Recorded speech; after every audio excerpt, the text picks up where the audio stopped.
wait. Oh! And boom goes the dynamite. When I think about essential businesses, frontline workers, backline workers, essential workers, I've talked about it many times on my video. I've talked about nurses, doctors, and you know what? As we go on with this, we get more of an appreciation for individuals that we may have not thought about as much. Your mail carriers, UPS, FedEx drivers, all of those individuals, your workers at the grocery stores, truck drivers, employees in banks if they're still open, workers who are out there staying open in restaurants. And there's so many others out there. EMS, as I always said, the firefighters, first responders, police officers. But I want to take a moment here and recognize the real frontline worker. The oldest profession, they say. I want to take time out to recognize those individuals working in the world's oldest profession. They say the cockroach could survive a nuclear winter. Some say they've been around since the time of the dinosaur. I'll let you individuals do your own cockroach research. There is one other class of individual. Again, the world's oldest profession. Individuals who I feel also could survive a nuclear winter. Individuals that I think will be here long after I'm gone, long after all of you are gone, long after your children's grandchildren's grandchildren's grandchildren are gone. Those individuals that can likely survive with their heads cut off as well for many days on end. Like the cockroach, the sex worker. Everybody, give it up for the sex worker. Now, let's get serious for a moment because I can do that sometimes. Sex workers reveal their struggles to survive. Selling sex isn't an essential service during the lockdown. Period. No.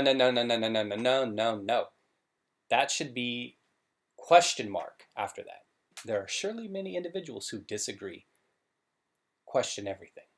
Sure, Anna, a Brooklyn-based sex worker, is still seeing her regulars, despite the social distancing measures being implemented to fight the spread of COVID-19. But business is down 80% as the global infection count passes 857,000 cases. And this was from a couple weeks ago.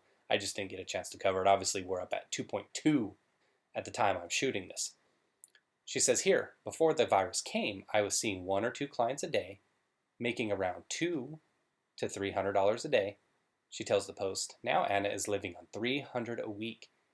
And there could be a couple days where you sit around all day, not knowing what to do with yourself. My feeling is that Anna, if she's really sitting around not knowing what to do with herself, being the professional she is, she can probably figure out a little something to do with herself, the little self-stimulation, if you know what I mean. The 35-year-old Russian immigrant, who declined to give her full name for privacy reasons, shocking that her name is Anna, let's call her Anna, says she can't leave her line of work altogether. She has to support herself and her 17-year-old daughter. She's got a kid. Oh, what a shocker. Single mother. And unlike employees laid off from mainstream, i.e. legal and taxed businesses, she's ineligible for unemployment benefits. I'm sure that 17-year-old's really going to amount to one of the finer individuals that our society will produce. How is this chick surviving on $300 a week in Brooklyn? And you know what?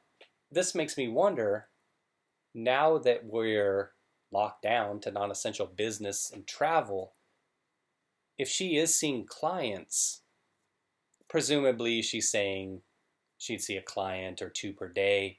Maybe now she's just seeing 1 or 2 a week. Then the daughter's home.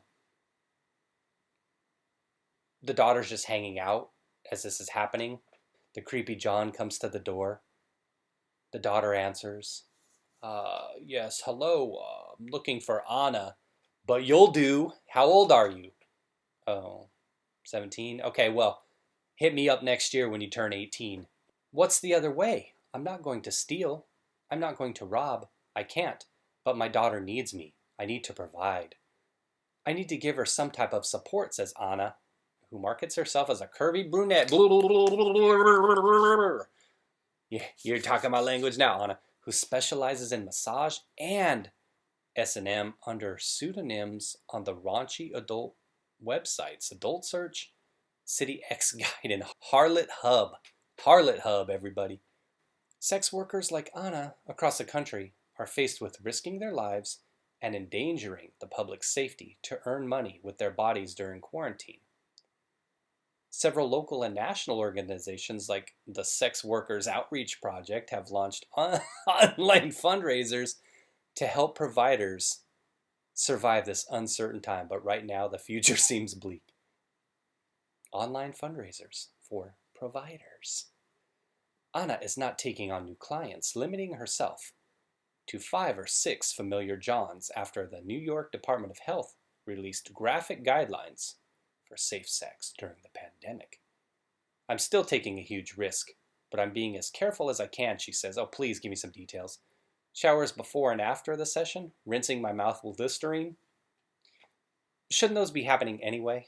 When they get down to hardcore business, she doesn't allow clients to kiss her, something that used to be on the menu. I'm constantly sanitizing my hands, and I also sanitize his, but I don't know if spit is considered sanitary there, Anna. I'm rubbing alcohol over everything. Ooh, I'm starting to get a little jittery. This stuff's starting to get a little excited.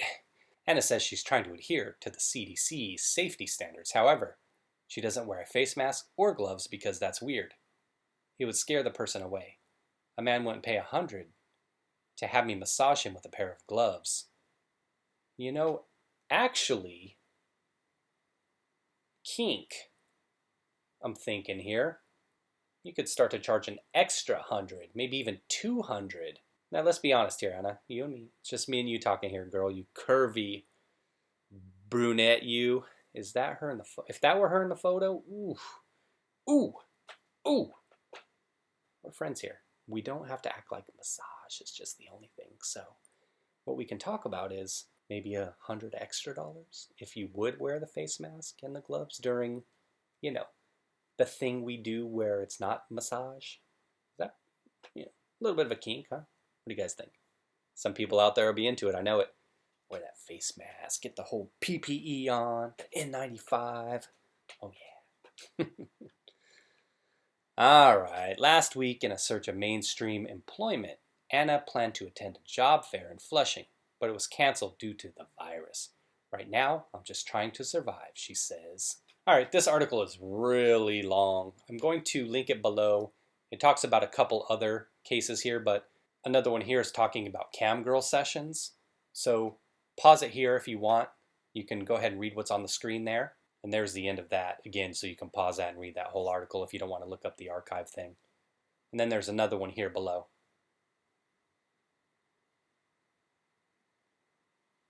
And that's the second part of it. It looks like that's actually from a dude, so again, pause it. Those are probably interesting accounts from both of those individuals. Let me move on to something else I want to show you. This story actually came out a few months ago. Somebody brought it to my attention. I hadn't even seen it until maybe like a week or two ago.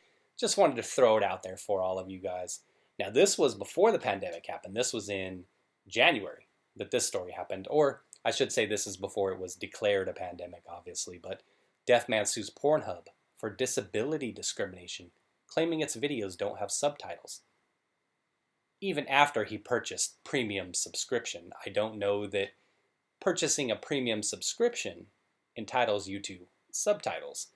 Let's skim through this real quick. I thought this was kind of funny, and it was again on the same kind of lines of, keeping those ladies employed. It says here, deaf man is suing Pornhub for violating the ADA by not having subtitles on their salacious videos.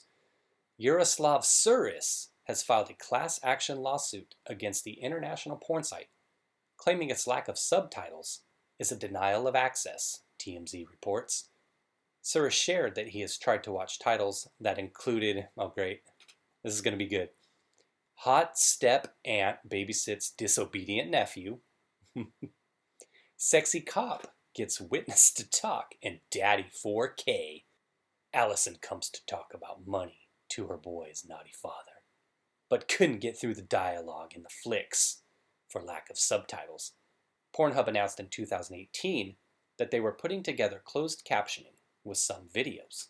The article talks a little bit more about the ADA and the boring stuff, the boring lawsuit aspect of it. We don't care about any of that. But let's hear from Corey Price, Vice President of Pornhub. We understand that Yaroslav Suris is suing Pornhub for claiming that we've denied the deaf and hearing impaired access to our videos. While we do not generally comment on active lawsuits, we'd like to take this opportunity to point out that we do have a closed captions category.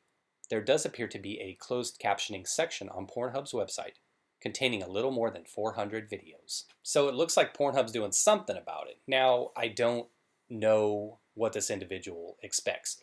Is he going to be like that dirtbag lawyer that I've heard about at one point who was going around suing every business that didn't have a ramp, forcing mom and pop businesses to install a ramp, when in reality he was just trying to shake them down and try to get them to settle in order for him to drop the lawsuit? Is this guy going to be like that guy? Is he really going to try to shake down every company? Does he really expect every porn company that produces videos to make closed captioning for every single video? Oh, everybody. Hey, the jokes will write themselves on this, so let's see what the comments say, because they're probably thinking the same thing that you and I are thinking. This individual says I read Playboys for the article, so there. Somebody says here, this is great. I was always told that it made you blind. Too much of the old, class action lawsuit. Does he think anyone else will complain? Another one says, why would he need subtitles? Can't he work out what's going on? When I was young, my mom told me I would go blind if I watched that kind of stuff. He needs to take care. So again, another thing with the blind. One other individual here says they should produce sign language prawn.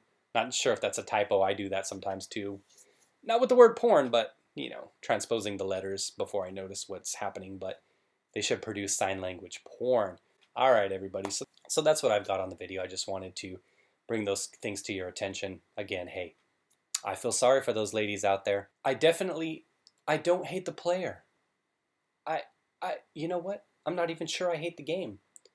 Now, I can certainly respect a pathetic individual such as Anna selling the only thing she has of any value. Because let's face it, she's probably garbage as an individual and garbage as a role model for her daughter. I certainly can respect the fact that she's trying to provide, and I don't fault her. Again, not hating the player or the game, but I certainly enjoy individuals out there, the regulars. Hey, if you're out there and you're lonely and you need to get your nizzard on one time or another, hey, I get it. We all need affection. We all need compassion. And sometimes that's hard to get, especially here if you're deaf and you have to sue just to get all the porn with closed caption. And in a couple years, perhaps we'll get that lawsuit for that sign language porn. But I definitely feel for individuals who want to get laid and can't due to some kind of issues, like some kind of things that may limit you, disability, physical disabilities, things like that, where women just aren't attracted to you. And hey, I get that. I'm not even talking about individuals like that, but I'm talking about the individuals that probably could get with other women, perhaps. And I understand some don't want to deal with the relationship aspect of it, so that's cool. I get that. But if you're out there giving these hoes thousands and thousands of dollars and you're really supplying their lifestyle to your detriment, if it's to your detriment and you end up going broke because of it, I can in no way feel sorry for you. Just like all these guys online that give all their money to these e-thoughts or gamer girls or whatever. I mean, you're giving your money to these loser chicks so they can live this lifestyle of luxury when she's probably got a boyfriend. She's probably got 10 boyfriends on the side. They're spending your money. You're contributing to her cam. You're out there watching her, paying her to play video games. They're out there spending your money. I know I'm sidetracking a little bit here, but I'm going on a rant. Anyway, I'm having fun with it. This is good stuff. I love doing these videos. They're entertaining. It helps me take a little break away from, the severity of what's going on in society. So anyway, hopefully you individuals are out there doing well. Wish you the best as always. Thank you for watching the video. Let me know what you think. Take care, everybody.